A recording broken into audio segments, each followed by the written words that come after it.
Hello বন্ধুরা, প্রথমে আমি দেখুন ঘুম থেকে উঠে একটু মাঠে হেঁটে নিয়েছি। তারপর আমার সোনা মা এখানে পড়তে বসেছে।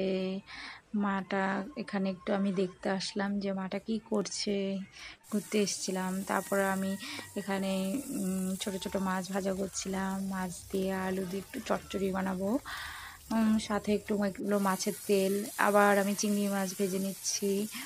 চিংড়ি মাছ আজকে আমাদের বাড়িতে অনেক রকমের রান্না হবে, তাই আমি অনেক রকমের মাছ রান্না হবে। এখানে পেঁয়াজ কাটা আছে, পেস্ট করা আছে মশলা, আবার বাটা মাছ ভেজে নিচ্ছি কড়াইতে। তারপর আমি আবার একটু আড্ডা মারতে চলে গেলাম সোনামাকে দেখতে। তারপর একটু দেখে আবার একটু আড্ডা দিয়ে আবার চলে আসলাম রান্নাঘরে। আবার এগুলো খেসারির ডালের বড়া করেছিলাম, বড়াগুলো কিছুটা হয়ে গেছে, আরও কিছুটা ভাজবো এখনই। তারপর আমি এখন আবার কড়াইতে আমি ওই মাখাগুলো দিয়ে দেব, বড়া মাখাগুলো। তা কয়েকটা বড়া হয়ে গেছে, ডাল হয়ে গেছে, আবার দিয়ে দিলাম কড়ার মধ্যে বড়াগুলো।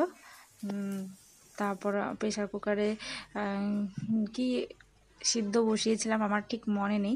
এখানে আবার চিংড়ি মাছের কারি রান্না হয়ে গেছে, আবার এখানে এই বাটা মাছগুলোও করা হয়ে গেছে, ডালও হয়ে গেছে, আর একটা ভাজাও হয়ে গেছে।